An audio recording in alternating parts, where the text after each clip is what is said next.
घटना 1958 की है।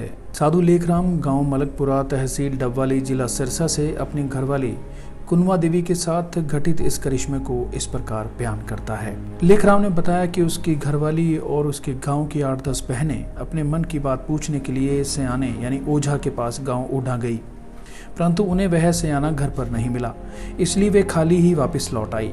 वे सारी बहनें ओढ़ा के बस स्टैंड पर बैठी बस का इंतजार कर रही थी। इतने में वहां एक बुजुर्ग हाथ में लाठी, सिर पर टोपी पहने हुए उसकी घरवाली के पास आकर खड़ा हो गया और पूछा, पुट्टर कहाँ की हो? वह कहने लगी, बाबा जी हम तो गांव मलिकपुरा के हैं। बाबा जी ने फरमाया, बेटा तेरे घर वाला भगत है? वह कहने लगी, बाबा जी वह तो बेभगत है, दारू पीता है, शराब के ठेके में रहता है। उस समय उसके पास शराब का ठेका था। बाबा जी ने फरमाया, नहीं बेटा वह तो जिंदा राम का भगत है। फिर वह जवाब देती हुई बोली, बाबा जी पहले तो वह सीरियों के साथ हल चलाता था, अब तो शराब के ठेके में ही रहता है, वह तो बेभगत है। परम दयालु दतार जी फिर फरमाने लगे, भाई हल चलाने वाले ही भगत होते हैं, कभी मांगने वाले भी भगत हुए हैं? वो कहने लगी, बाबा जी ये हमारे गांव के 8-10 औरतें बैठी हुई हैं, इनसे पूछ लो, वह तो बेभगत है।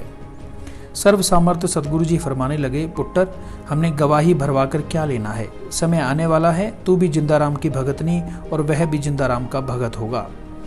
इतना कहकर वो बुजुर्ग बाबा थोड़ा आगे जाकर खड़ा हो गया और कुछ ही सेकंडों में वहां से अदृश्य हो गया। लेखराम की घरवाली ने सोचा कि या तो वह कोई अवतार था या कोई उनका पुराना देवता होगा जो एकदम लुप्त हो गया। उसके बाद वे औरतें गांव मलिकपुरा पहुंच गई। उसी शाम लेखराम ने शराब पी रखी थी।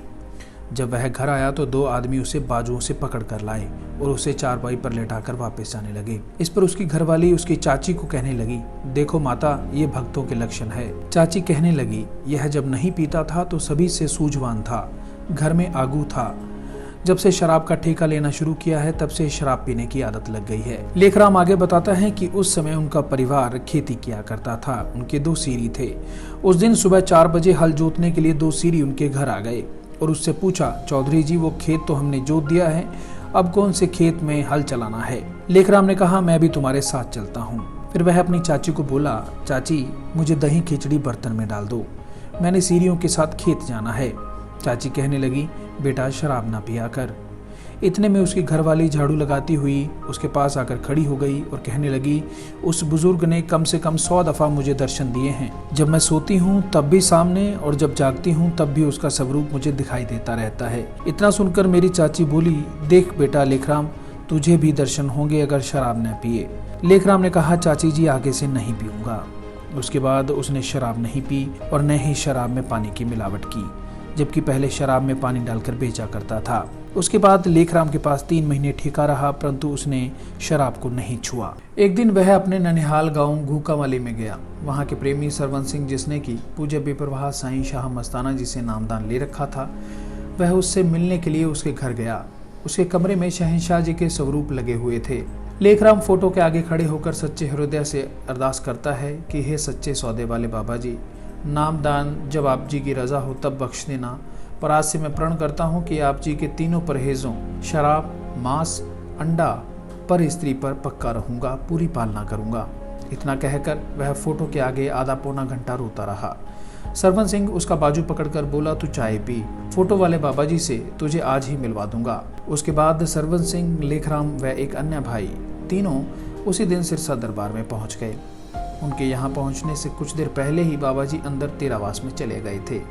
उस समय शहंशाहों के शहंशाह पूज्य परमपिता शाह सतनाम सिंह जी महाराज भी सच्चा सौदा दरबार में ही थे। पूज्य परमपिता जी ने बड़े प्यार से पूछा, भाई कहाँ से आए हो? तो लेखराम ने जवाब दिया, जी मलिकपुरा से। शहंशाह जी ने दोबारा पूछा, किस लिए आए हो? तो उन्होंने कहा, बाबा जी के दर्शनों के लिए। फिर सच्चे पातशाह जी ने फरमाया, बेप्रवाह जी तो तेरावास में चले गए हैं, मौज के मालिक हैं, बाहर आए या ना आए उनकी मर्जी, अगर आपकी सच्ची तड़प है तो बाहर आ भी सकते हैं। परम पिताजी ने सलाह दी कि भाई इतने में आप ईंटों की सेवा कर लो। लेखराम और उसके साथियों ने केवल 10-15 मिनट तक ईंटें उठाने की सेवा की थी। इतने में अंतर्यामी दतार जी झट से बाहर आ गए। बेपरवाह मस्ताना जी महाराज ने आशीर्वाद देते हुए फरमाया, पुट्टर आ गए? लेखराम ने जवाब दिया, हाँ जी साईं जी आ गए। फिर सच्चे पातशाह जी ने फरमाया, बहुत अच्छा, बहुत अच्छा। यह वचन फरमाकर तेरावास में चले गए। पेंदू बेरों का प्रसाद अपने एक सेवादार द्वारा उनके लिए भेजा। वे गिनती में 6 बेर थे उस समय वे सेवादार 3 थे। सेवादारों को हुक्म दिया गया था कि यह प्रसाद जो 3 बंदे आए हैं उनको ही देना है। इसलिए उस सेवादार भाई ने वह इलाही प्रसाद के 2-2 बेर इन तीनों को दे दिए और कहा कि तुम बड़े भाग्यशाली हो, क्योंकि बाबा जी ने अपने पवित्र कर कमलों से छुआ कर ये प्रसाद तुम्हारे लिए भेजा है।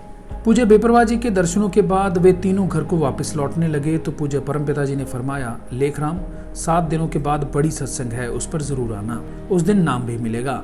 लेखराम ने बड़ी निम्रता पूर्वक जवाब दिया, जी जरूर आएंगे। अभी वे थोड़ी दूर ही गए थे कि परम दयालु दातार जी ने फिर फरमाया, रुको रुको लेखराम, भूलना मत, 7वें दिन जरूर आना।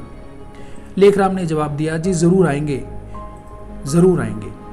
अभी 2-3 कदम ही चले थे कि रहमत के दाता दया के सागर दातार जी ने तीसरी बार रोकर वचन फरमाया, लेखराम 7वें दिन सत्संग पर अवश्य आ जाना। लेखराम ने दोनों हाथ बांधकर नम्रता से जवाब दिया, जी सतगुरु जी की मेहर से जरूर आएंगे।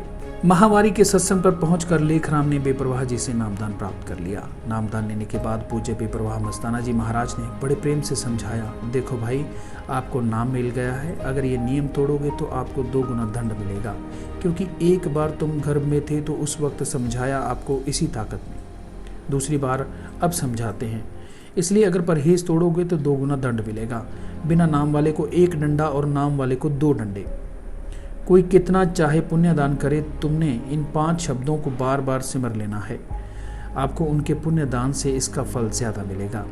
लेखराम बेपरवाह जी का एक स्वरूप घर ले आया। जब उसकी घरवाली ने देखा तो झट से बोली, ये वही बाबा जी तो हैं जो मुझे ओडा गांव के बस स्टैंड पर दर्शन देकर लुप्त हो गए थे। अब मैं इनको नहीं भूलूंगी। अगले महीने वाली सत्संग पर दरबार पहुंचकर उसकी घरवाली ने भी नामदान प्राप्त कर लिया।